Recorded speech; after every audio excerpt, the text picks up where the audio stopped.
Nabulabog ang mga taga-barangay Tinahero sa Malabon nang sumiklab ang sunog doon kagabi. May unang balita live, si James Agustin. James?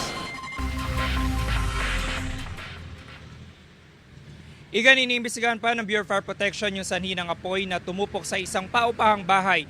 Dito po yan sa lungsod ng Malabon. 2 kumpirmadong patay habang isa ang nananatiling kritikal sa ospital. Tupok na tupok ang unang palapag ng paupahang bahay na ito sa barangay Tinahero sa Malabon matapos masunog bago maghating gabi. Umabot sa unang alarma ang sunog na naapula matapos sa mahigit 40 minuto. Nasa 12 fire truck ang rumisponde sa lugar. Ayon sa residenteng si Ferdinand, nung unay may naamoy siyang parang nasusunog na plastik at goma. Nang silipin niya, malaki na ang apoy sa katabing bahay. Pagbaba ko, paglabas ko ng mismong pintuan, apoy na kaagad yung doon sa pintuan ng bahay. Napakalakas na. So, ang instinct ko, bumalik ako agad ng bahay kasi yung nanay at tatay ko may edad na eh. So, sila muna yung inano ko. Pilit kong inilalabas. As kinalampag, nung medyo nagising na po sila, kinalampag ko na tong bahay ng tito ko, bintana, para manggising ng mga tao. Pinagtulungan ng mga residente na apulahin ang apoy. Nakaubos ako ng isang fire extinguisher, tsaka yung may mga drum kami dito, buti naman puno. Napagtulong-tulungan namin.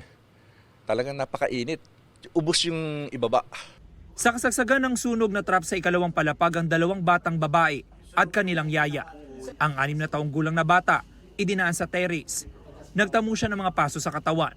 Yung isang bata, nakakasigaw pa kanina, pero naibaba dito sa bendang labas. Ang yaya naman na 3 taong gulang na bata, natagpo ang walang malay ayon sa residente. Nandun sa kutsyon nila, sa sahig, tapos yung bata nakahiga. Tapos yung yaya, dinapaan niya yun, nakatukod yung yaya.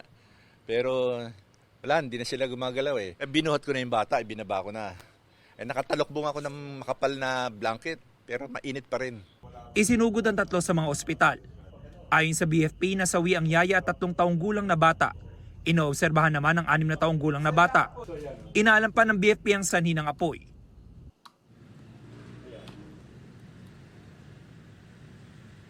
Samantala, Igan, mula sa isang ospital dito sa Caloocan ay kinailangan na ilipat doon sa ospital sa Maynila yung 6 na taong gulang na batang babae. Yan ang unang balita mula rito sa Malabon. Ako po si James Agustin para sa GMA Integrated News. Igan, mauna ka sa mga balita, mag-subscribe na sa GMA Integrated News sa YouTube para sa iba't ibang ulat sa ating bansa.